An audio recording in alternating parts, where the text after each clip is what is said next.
저희는 지난 2주일 동안 다니엘서 7장을 살펴보았습니다. 오늘은 요한계시록 13장의 앞부분을 좀 보려고 합니다. 이렇게 하는 이유는 다니엘 7장을 공부한 것이 오늘 본문을 이해하는 데 크게 도움이 되기 때문입니다. 요한계시록 13장에는 짐승이 2마리 나옵니다. 앞부분에는 그 첫 번째 짐승이 나타납니다. 이 짐승에 대해서 셋으로 나누어서 생각해 보려고 합니다. 첫째, 이 짐승의 모양은 어떠한가? 둘째, 이 짐승의 권세는 어떠한가? 셋째, 이 짐승의 정체는 무엇인가? 첫째입니다. 이 짐승의 모양은 어떠한가? 1절입니다. 내가 보니 바다에서 한 짐승이 나오는데, 이렇게 1절이 시작합니다. 이 말을 들으면 여러분은 무엇이 자연스럽게 기억나십니까? 지난 2주일 동안 설교를 집중해서 들었던 분이라면 아마도 다니엘 7장이 떠오르게 될 것입니다. 다니엘 7장을 보면 다니엘은 꿈속에서 상징적인 짐승이 나오는 동영상을 보게 됩니다. 사방에서 엄청난 바람이 불어 바다로 몰려들더니 바다에서 커다란 짐승 4이 잇따라 나오는 것을 다니엘이 보았습니다. 처음 나온 짐승은 사자였고, 그 다음은 곰이었고, 그 다음은 표범이었습니다. 그리고 4번째로 나온 짐승은 어떻게 묘사할 수가 없는 무시무시한 괴물이었습니다. 지금 요한계시록을 쓴 요한도 바다에서 나오는 짐승을 보고 있습니다. 그런데 여러 마리가 아니라 한 마리입니다. 어째서 이번에는 바다에서 한 마리만 나올까? 예를 먼저 들어봅니다. 부모님께서 7살짜리 딸에게 앞으로 어른이 될 때까지 내가 다녀야 할 학교는 이러이러하다고 말씀합니다. 그 학교 뭡니까? 초등학교, 중학교, 고등학교, 대학교라고 말씀합니다. 세월이 흘러서 이 아이가 초, 중, 고등학교까지 다 마쳤습니다. 그럼 이때 이 아이에게 부모님이 말할 학교는 몇 개 남았습니까? 하나 남았죠. 대학교 하나만 남았습니다. 이 예를 들으면 이미 여러분은 마음속에 바다에서 한 마리 짐승이 나온 이유를 이해할 한 분도 있을 겁니다. 그러나 충분히 이해하지 못한 분들을 위해 조금 더 설명하겠습니다. 이 사도 요한보다 약 650년 전에 다니엘이 보았던 짐승 4은 우리가 지난 2주일 동안 설교에서 설명했듯이 그 순서대로 바벨론, 페르시아, 그 다음에 헬라, 그리스, 제국을 가리킵니다. 그 세월이 다니엘 때로부터 수백 년이 흘러서 요한계시록을 쓴 이 사도 요한 때에는 그 앞에 세 나라는 이미 모두 멸망하여 사라지고 말았습니다. 그리고 이제는 넷째 짐승이 의미하는 나라의 시대에 이르게 된 것입니다. 그러니까 하나님께서 이 사도 요한에게 이상을 보여줄 이때에는 이미 망해버린 새 나라를 상징하던 새 짐승을 보여줄 필요는 없을 것입니다. 그러기에 마지막 짐승인 4번째 짐승만을 보여주신 것이다. 이렇게 이해할 수 있습니다. 요한은 이 짐승이 바다에서 올라오는 것을 봅니다. 그런데 이 짐승을 한꺼번에 모두 본 것은 아닙니다. 처음에는 바다에서 보석이 달린 물건이 10개나 올라오는 것이 보입니다. 자세히 보니까 그것은 10개의 왕관입니다. 그 다음엔 그 왕관이 걸려있는 뿔이 보입니다. 뿔도 10개입니다. 이 왕관들은 머리가 아니고 뿔 위에 달려 있었습니다. 그리고 나서 머리가 보입니다. 근데 머리가 무려 7개입니다. 이 7개의 머리에는 무엇인가 글씨가 쓰여 있었습니다. 자세히 보니까 그것들은 하나님을 모독하는 이름들이었습니다. 아마도 이 이름들은 머리에 쓰여 있으니까 내가 누구다를 드러내는 이름들 같은데, 이것이 하나님을 모독하는 이름이 되는 이유는 쉽게 말하자면 자기가 하나님도 아니면서 하나님인 채 여기다가 이름을 써놨기 때문입니다. 예를 들면 이 짐승은 자기가 하나님이 아님에도 불구하고 자신을 가리켜 머리에 하나님, 난 하나님이다, 혹은 구세주, 혹은 주, 이렇게 써붙여 놓았습니다. 이것이 하나님에 대한 모독입니다. 2절입니다. 다니엘이 이 넷째 짐승을 볼 때에는, 옛날에는 그 모습을 어떻다고 묘사할 수가 없었습니다. 그런데 요한은 이 짐승에 대해서 자세히 묘사하고 있습니다. 이 묘사한 것을 보니까 다니엘이 이 짐승을 가리켜서 두렵고 무섭고 매우 강하였다 한 것을 이해할 만합니다. 이 짐승은 다니엘이 본 세 가지 그 짐승의 모습을 다 지니고 있었습니다. 근데 그 세 모습의 순서가 거꾸로입니다. 다니엘이 650년 전에 본 짐승은 그 순서가 사자, 곰, 표범이었습니다. 그런데 여기서 이 짐승을 묘사한 순서는 역순입니다. 이 짐승은 표범과 비슷하지만 발은 곰의 발과 같았고 그 입은 사자의 입과 같았다, 이렇게 말합니다.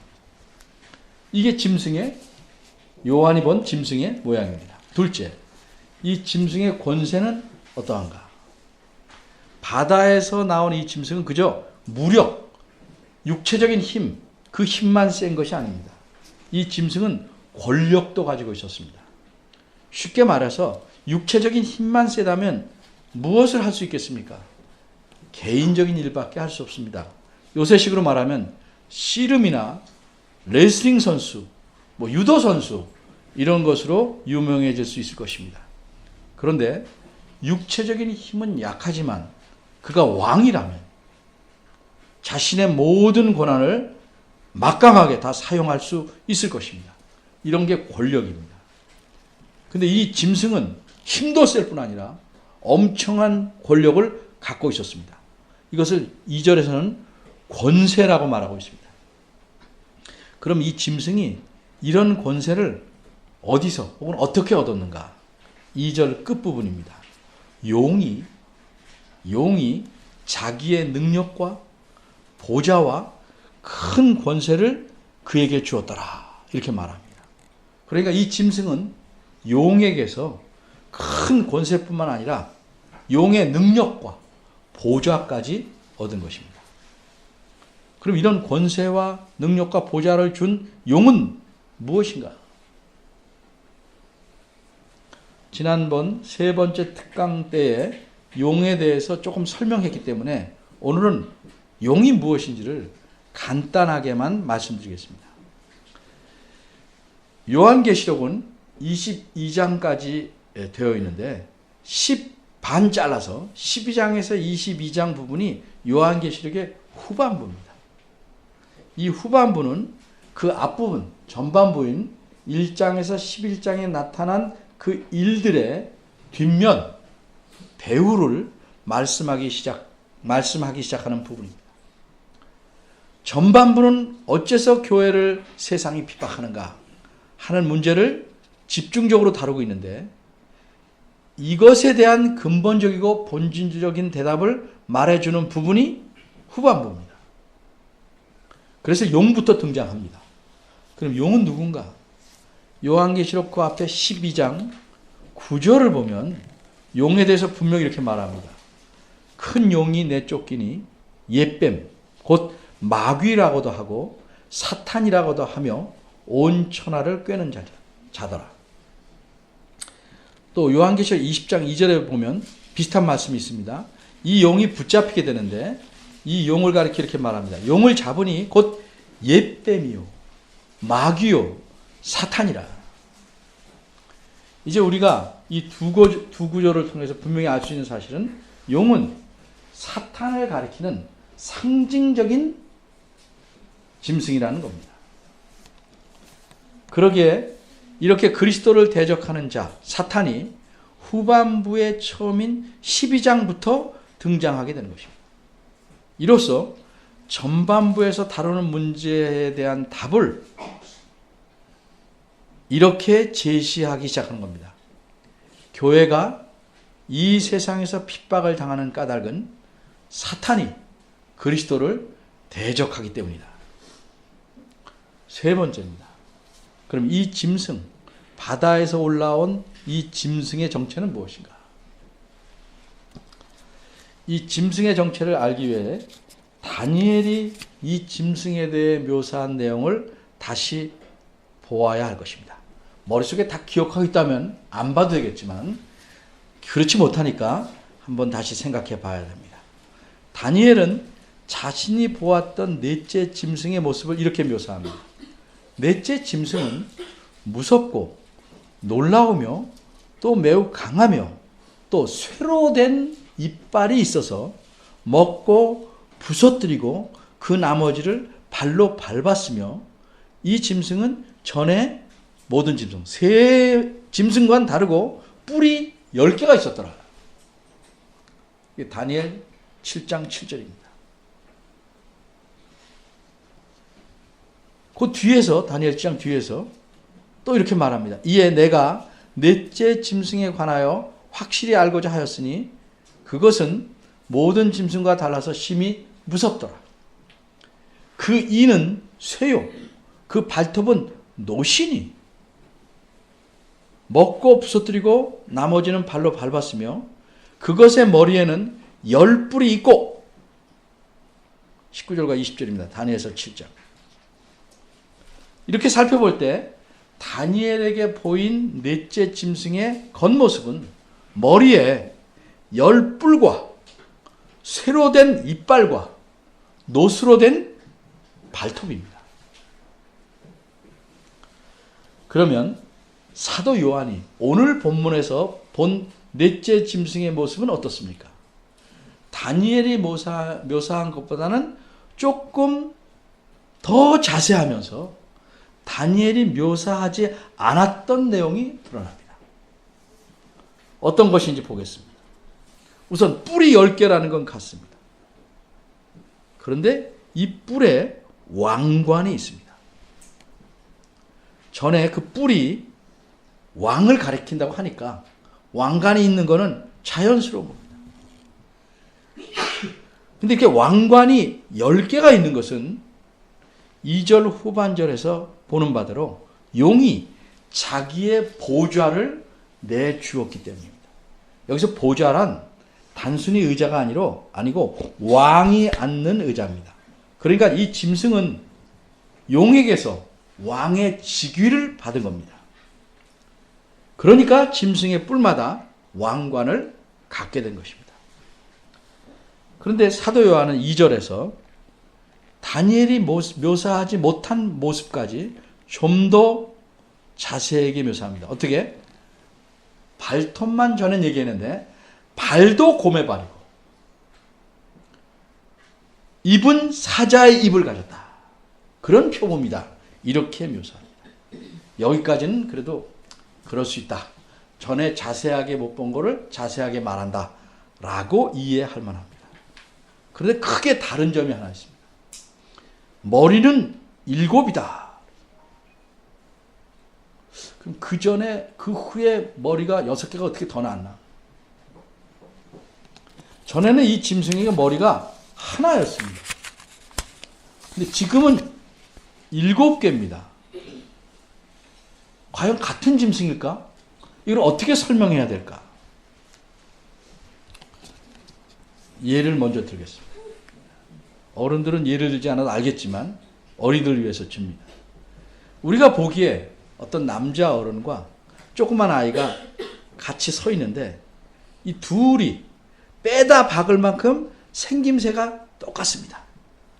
그러면 우리는 이 두 사람의 관계를 무엇이라고 생각할 수 있겠습니까? 하나는 사람이고 하나는 로봇? 이렇게 생각 안 하죠. 어떻게 생각하겠습니까? 어른은 아버지고 조그만 애는 아들이라고 생각할 겁니다. 이처럼 이 짐승의 생김새가 혹 누군가를 닮았다면, 누구를 닮았는가 해서 그 관계를 알 수 있을 것입니다. 그럼 이 짐승 외에 과연 머리가 7이고 뿔이 10개인 존재가 있는가? 있습니다. 어디 있습니까? 요한계시록 12장 3절은 용의 모습을 이렇게 말합니다. 요한계시록 12장 3절입니다. 특별히 요한계시록은 성경을 부지런히 따라와야 됩니다. 하늘에 또 다른 이적이 보이니 보라, 한 큰 붉은 용이 있어 머리가 몇 개요? 7이요. 뿔이 몇 개요? 10개라. 그리고 특징은 그 7개 머리에 7 왕관이 있는데, 그럼 용과 넷째 짐승의 특징이 뭡니까? 머리가 7이고 뿔이 10개가 같습니다. 이처럼 넷째 짐승은 용을 닮은 것입니다. 이 용을 닮았다는 것이 넷째 짐승이 어떤 존재인지를 알려주는 중요한 증거입니다. 이 짐승은 용의 판박입니다. 이처럼 용과 이 짐승의 관계를 알려주기 위해서 다니엘이 본 모습과는 다르게 이 짐승의 모양을 좀 더 설명한 것입니다. 그런데 용이 이 짐승에게 자신의 능력과 보좌와 권세를 주었으니까 이 용이 짐승보다는 높은 존재입니다. 그리고 용이 짐승보다 더 높은 존재라는 사실은 용의 겉모습에서도 분명하게 나타납니다. 용은 7머리에 머리마다 왕관을 씌고 있습니다. 반면에 짐승은 7머리지만 아마도 한 머리에 솟아있는 10뿔에만 왕관이 쓰여 있고 나머지 6머리는 왕관이 없습니다. 쉽게 말하자면 양손에 금반지를 7개 끼고 있는데 용은 큼직한 다이아몬드 보석이 중앙에 박힌 금반지를 7개, 반짝반짝 7개를 끼고 있습니다. 반면에 이 짐승은 6개 반지는 아무런 보석이 박히지 않은 민자 금반지입니다. 다만 금반지 하나에만 뺑 돌아가면서 조그만 다이아몬드 10개를 총총히 박아놓은 것 같다. 이렇게 비유할 수 있겠습니다. 앞에서 말씀드렸듯이 용은 사탄을 가리키는 존재입니다. 그럼 사탄은 도대체 어떤 존재인가? 사도 바울은 이렇게 말씀합니다. 그때 너희는 그 가운데서 행하여 이 세상 풍조를 따르고 공중의 권세 잡은 자를 따랐으니 곧 지금 불순종의 아들들, 믿지 않는 자들 가운데서 역사하는 영이라. 에베소서 2장 2절에 이렇게 말씀합니다. 사탄은 공중의 권세 잡은 자라고 말합니다. 이 말이 무슨 뜻일까? 이 사실은 예수님의 말씀에서 쉽게 알 수 있습니다. 예수님이 요한복음 12장과 14장에서 사탄을 가리켜서 이 세상의 임금이다, 이 세상의 왕이다, 이렇게 말씀하십니다. 그러니까 왕은 짐승에게 자기에게 버금가는 능력과 왕좌와 권세를 마음대로 줄 수 있는 것입니다. 다시 오늘 본문인 13장 2절 후반절로 옵니다. 용은 바다에서 나온 이 짐승에게 어째서 자기 능력과 보좌와 큰 권세를 줬는가? 7절을 보면, 오늘 보면 7절을 보면 이 짐승은 용에게 권세를 받아서 성도들과 싸웁니다. 그리고 싸움에서 이깁니다. 그럼 어째서 용은 자신이 직접 싸우지 않고 짐승으로 하여금 싸우게 했을까? 쉽게 말하면 왕이 직접 나가서 싸우진 않죠. 또 더 쉽게 말하자면 애들과 싸우는데 어른이 나서지는 않는 것과 마찬가지입니다. 용은 자기 대신 부하를 내세웁니다. 용은 이미 하늘에서 그리스도에게 대항하여 싸웠습니다. 그래서 12장 7절에서 9절에 이렇게 말합니다. 하늘에 전쟁이 있으니 미가엘, 천사들의 군대 장관입니다. 미가엘과 그의 사자들이 용과 더불어 싸울세 용과 그의 사자들도 싸우나 8절입니다. 이기지 못하여 다시 하늘에서 그들이 있을 곳을 얻지 못한지라. 그러니까 이 큰 용이 9절입니다. 내어 쫓기니 뒷부분 그가 땅으로 내쫓기니 그의 사자들도 그와 함께 내쫓기니라. 12장 13절입니다. 용은 자신이 땅으로 내쫓기자 남자를 낳은 여자를 박해합니다. 근데 이 일도 자신이 원하는 만큼 성공하지 못합니다. 그러니까 어떻게 합니까? 12장 17절입니다. 용이 여자에게 분노하여 돌아가서 그 여자의 남은 자손 곧 하나님의 계명을 지키며 예수의 증거를 가진 자들과 더불어 싸우려고 바다 모래위에 서있더라. 여기서 용이 싸우려는 대상은 누굽니까? 한마디로 성도들입니다. 하나님의 계명을 지키며 예수의 증거를 가진 자들이니까 성도들입니다. 그런데 용은 직접 나서지 않고 자신의 충실한 부하를 내세웁니다. 왜 바닷가, 해변가, 모래 위에 서 있을까? 우리말은 12장에 17절까지 되어 있지만 원문은 이 부분을 18절로 분리해서 13장과 연결을 시키고 있습니다. 왜 거기 서 있을까? 부하를 부른 겁니다. 부하가 그 바다에서 나타나기를 기다리는 겁니다. 해변가에서 부하가 나타나기 기다리니까 그때 부하가 나타났고 사도 요한은 이 용의 부하인 바다에서 나오는 짐승을 보게 된 것입니다. 이 바다에서 나온 짐승은 정말 대단합니다. 용에게 용의 능력과 보좌와 권세를 받은 이후에 3절입니다. 어떤 이유에서든지 어쨌든 이 짐승은 자신의 7머리 중 하나가 얻어맞아서 거의 죽게 되었는데 상처가 아물고 다시 살아나게 되었습니다. 예수님의 부활을 빗댄 표현, 이른바 패러디를 하고 있습니다. 그러자 온 땅이 놀랍니다. 모든 사람들이 이 짐승이 죽었다가 살아나니까 과연 대단하다고 판단해서 짐승을 따릅니다. 그런데 추종하는 정도가 아닙니다. 4절입니다. 이 사람들은 이 짐승을 경배합니다. 신처럼 모십니다. 뿐만 아니라 이 짐승의 권세를 준 용에게도 신으로 모시고 경배합니다. 왜? 용이 더 센 존재니까. 이들이 경배하는 그 짐승에 대한 믿음은 아주 확고하고 절대적입니다. 그래서 그를 경배한 자는 이렇게 말합니다. 누가 이 짐승 같냐? 누가 능히 이와 더불어 싸우랴? 이건 뭘 또 패러디한 거냐면 이렇게 비슷하게 맞춘 거냐면 주의 성도들이 하나님을 찬양할 때 누가 여호와 같은가?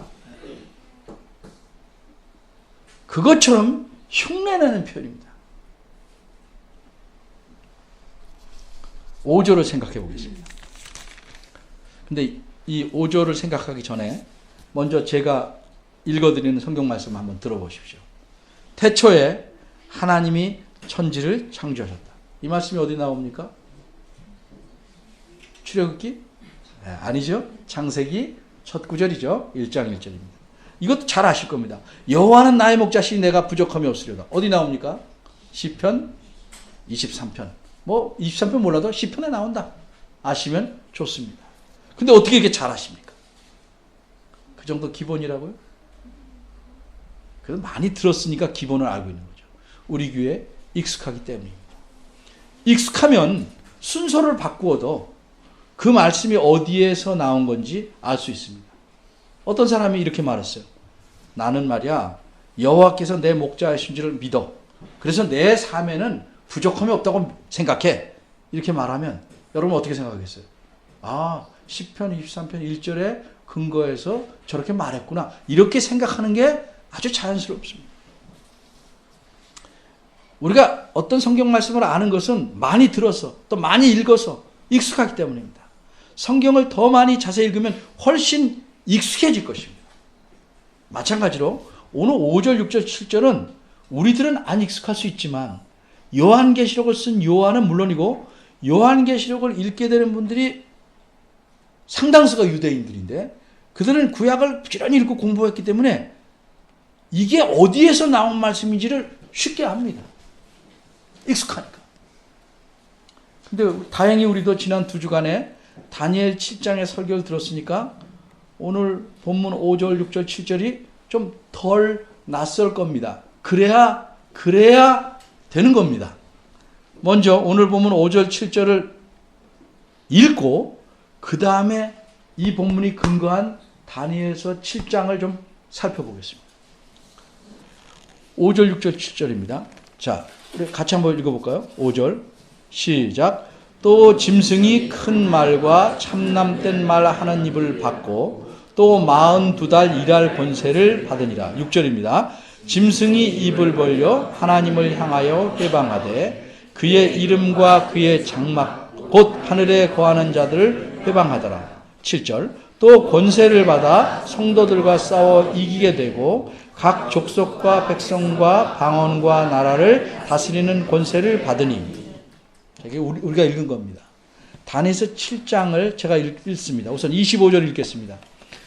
작은 뿔에 대해 얘기하는 거예요. 그가 장차 말로써 지극히 높으신 자를 대적하며 또 지극히 높으신 자의 성도를 괴롭게 할 것이며 그가 또 때와 법을 변개코자 할 것이며 성도는 그의 손에 붙임받아 한 때와 두 때와 반 때를 지나리라.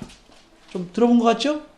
21절입니다. 내가 본즉 이 뿔이 성도들로 더불어 싸워 이기었더니.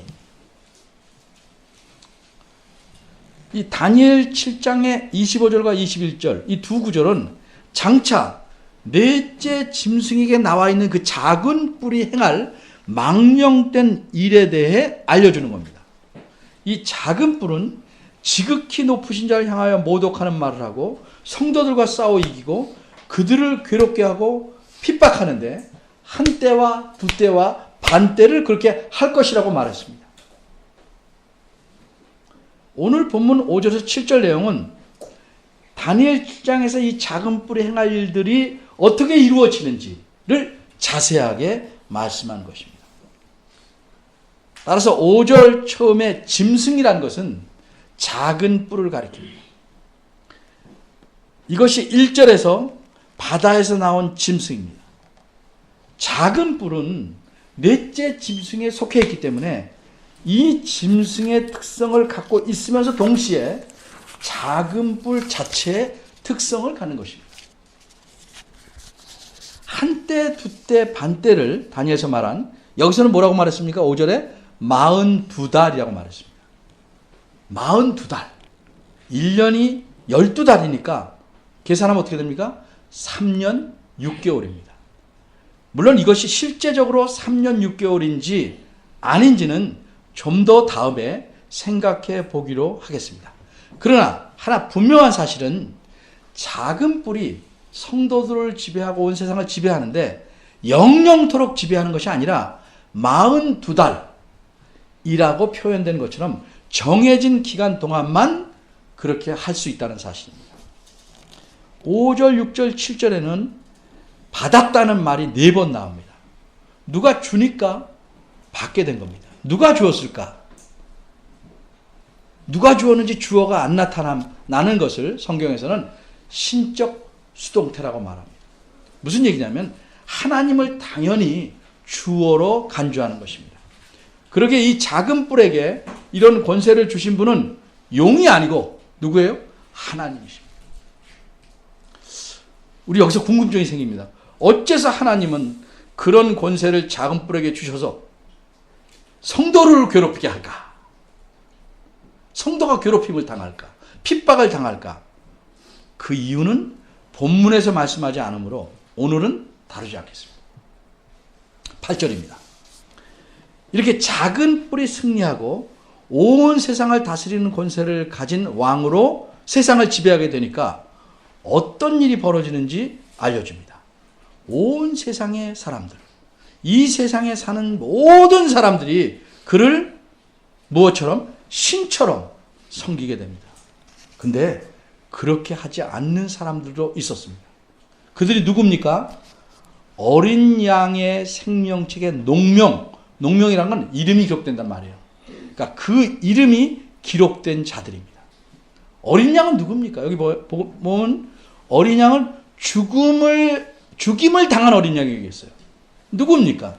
요한계시록 5장을 보면 이 어린 양은 성자 하나님이신 예수 그리스도이심을 분명히 알 수 있습니다. 나중에 요한계시록 5장을 읽으시면 되겠습니다. 예수 그리스도께서 갖고 계신 이 책에 창세 이후로 기록된 모든 사람들, 즉 진정한 성도들 외에 나머지 모든 사람들, 불신자들은 모두 이 짐승을 경배하게 된다고 말씀합니다. 그러기 9절은 이렇게 권면합니다. 누구든지 귀가 있거든 들을지어다. 무슨 뜻입니까? 대부분 특별히 다친 사람 외에는 귀를 갖고 있죠. 그러니까 말씀을 잘 듣고 마음에 담아 그대로 지키라는 의미입니다. 특별히 어떤 말씀입니까? 10절입니다. 물론 앞에도 연관이 있지만 특별히 10절 말씀. 사로잡는 자는 사로잡힐 것이요 칼로 죽이는 자는 자기도 마땅히 칼로 죽이리니. 무슨 뜻입니까? 이 구절에 대해서는 두 가지 의견이 크게 있습니다. 일단 한 가지로 설명드리겠습니다. 작은 뿔이 이 세상을 지배할 때 예수님을 믿는 사람들은 핍박을 받게 됩니다. 그래서 사로잡혀 갈 자도 있고 죽임을 당할 자도 있을 것입니다. 성도라고 해서 예수 믿는 자라고 해서 피해갈 수는 없습니다. 이것이 오늘 본문이 알려주는 사실입니다. 그런데 아직은 이런 최종적인 때가 이르진 않았습니다. 진짜 적그리스도가 나타나지 않았기 때문입니다. 그런데 이런 진짜 적그리스도가 나타나기 전에도 사탄은 자기 뜻을 이루기 위해서 이 적그리스도가 나타나서 행할 일들을, 그런 특성을 행하는 자들을 세상에 많이 보냈습니다. 그래서 요한일서 2장 18절에는 이미 적그리스도들이 많이 나타났다 이렇게 말합니다. 지난번에 제가 말씀드렸죠. 진짜 적그리스도와 그런 특성을 가진 사람을 구분해야 된다. 하나님을 모독하고 성도들을 괴롭히고 핍박하는 자들은 적그리스도의 역할을 하고 있는 자입니다. 진짜 적그리스도 그 존재는 세상 마지막 때에 나타나겠지만 그때까지 사탄은 온갖 수단과 방법을 다해 성도들을 핍박할 것입니다. 그래서 요한계시록을 처음 읽는 그때 사람들도 그런 핍박을 당하게 될 것이기 때문에 여기에 경고하고 있는 것입니다. 그런 핍박을 역사적으로 누가 했습니까? 로마의 황제들도 했고, 근대에는 누구요?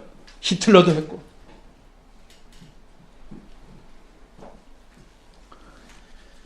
우리에게도 마찬가지입니다. 우리는 핍박이 물론 마지막 때보다는 덜하지만 핍박이 없는 것이 아닙니다. 근데 왜 핍박을 못 느낄까? 사도 바울의 말을 읽어보면 좀 의미가 있습니다. 사도 바울은 디모데 후서 3장 10절에서 이렇게 말합니다. 무릇 누구든지 경건하게 사는 자는 핍박을 받는다. 이것이 말세의 특징이라고 말씀합니다. 어쩌면 우리가 핍박을 받지 않고 편하게 살 수 있는 것은 경건하게 살지 않기 때문에, 그리스도를 힘써 섬기지 않고 대충 타협해서 대강 얼렁 그냥 두루뭉실하게 살기 때문에 아무 일 없이 넘어가는 것이 아닐까 생각해 볼 만한. 우리는 이렇게 핍박을 받을 때, 경건하게 살면서 핍박을 받을 때 어떻게 해야 될까? 10절 끝에 나와 있는 말씀대로 인내와 믿음이 필요합니다. 핍박을 당해도, 심지어 죽음을 당한다 해도 주님을 배반하지 않고 신실히 섬기고 주님의 말씀대로 살기에 힘써야 할 것입니다. 세상의 정신을 쫓아 살고 말씀과 다른 삶을 살지 말고 그 말씀을 쫓아가기에, 주님이 가신 길로 가기에 힘써야 할 것입니다. 그것이 우리가 진정 몸은 죽어도 영원히 사는 길이고 하나님께서 기뻐하시는 삶입니다. 기도하겠습니다.